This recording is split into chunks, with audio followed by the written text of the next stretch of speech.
Now, the same people who made those mistakes are facing AI projects and AI strategies.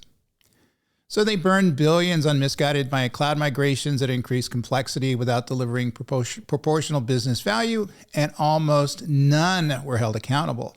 So now they're in charge of AI with even less transparency and even bigger promises.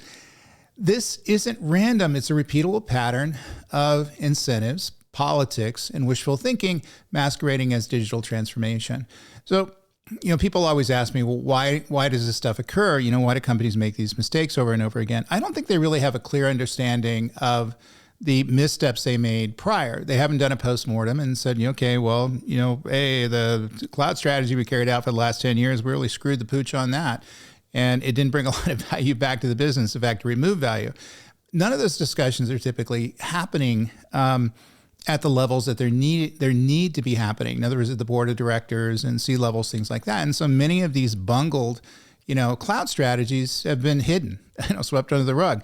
And so nobody got fired. In many cases, it got promoted. And we have CIOs out there and different titles, things like that. Enterprise architects, they were, chief cloud strategy person at the enterprise, and now they're chief AI officer at the same enterprise. Are kind of gearing up to, I think, make the same blunders they made around cloud computing. And the interesting thing to me is how we got here, not necessarily the fact that they're doing it, but the fact of the matter is that there wasn't any accountability for the most part. Some people were held accountable. And now many of the enterprises, I think, are going to be facing at the reality they're going to make the same mistakes.